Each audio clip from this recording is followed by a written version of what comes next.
All right.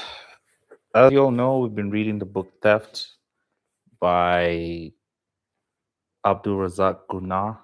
And today's question is, what does success mean to you? And we'll be doing a theme of inheritance for the week, using this book as our guide map or whatever book that you're reading currently.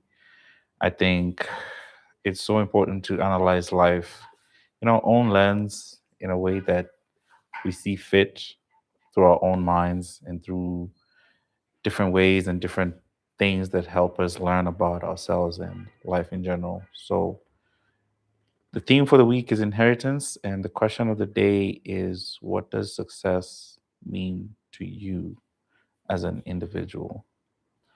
So, we'll be reading for 20 minutes and we'll be back for reflection at the end of the stream for 5 minutes to dive deep on what success means to me.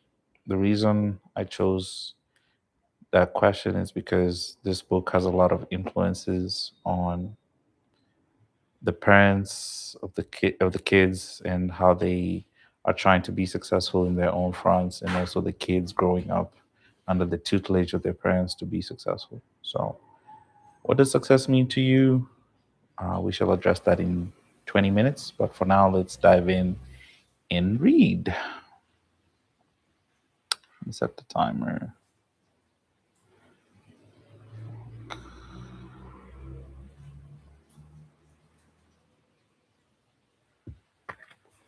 Okay, happy reading.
Okay, yeah, 20 minutes are up. Just finished the chapter right on time. Tomorrow I'll be getting on to chapter 4. And yeah, so today's question was, what do you think about success? And I think my follow up on that will be, what did your parents teach you about success? Because based on the book, I'm observing that there's a lot of conversations between parent and child dynamic that are they're trying to showcase how their parents are hustling to get a better life and how the kids are going to school to also get a better life. So that prompted me to think about, what did we learn from our parents with the theme of success, because the theme for the week is inheritance. And that got me thinking about the concept of success in itself, because I think for me, success is whatever you make it to be for you as an individual. There's no universal concept or perspective of what success is or looks like, because I believe we're all successful in different capacities, and we should acknowledge that in our own way. I don't necessarily think just because somebody has X amount of financial gain and somebody has X amount of great family relationships that the two are equal when it comes to success, because those two are very objectively different when you ask the different individuals. So I think success is whatever makes meaning to you, from the day that you were born till the day that you die. Whatever it is that makes sense to you and you deem successful is what success is, because it's very objective from my perspective. And when I think about what I inherited from my parents with the concept of success, I could say for me, I never really got a chance to dive deep on what success meant or what success is, because it was very, we lived in the moment, and in that moment there were days that were challenging and there were days that were very successful or triumphant, for lack of a better word. But I don't necessarily think we ever sat down and had a conversation of, oh, what does it look like to be successful? Because my parents were so busy at the when I was growing up, and I feel as though that's something that I would like to change for myself and for my kids in the future, just because it's good to have these conversations around the possibilities of what success looks like. I think a lot of people that I've observed who have quote unquote become successful in society is their proximity to environments that nurture that that concept of success. So if you look at professional athletes, a good example is Mbappe. I think he grew up around his idols like Ronaldo and who else is Kylian Mbappe's idol? Ronaldo and Zidane and Henry. All these guys were successful in their own fronts, but the fact that he was close to that proximity, I think it was inevitable for him to become successful. So I think for me, the inheritance of success becomes a conversation that parents should have with their kids. And what I'm observing in this book is the parents are so busy doing things that they don't really have time to nurture the kids to understand what success means. And that's sort of the idea of how I came about with what success meant for me. My parents never really talked about it. So I never really inherited any frameworks that could help me to become successful. And I think that's something that I want to change. So with regard to inheriting any frameworks of success from my parents, I don't have any. But if you have any, I'd like to know what your thought process is when it comes to the framework of success. But other than that, I think that's the question for the day. And I'll see you guys tomorrow for the next one. Peace.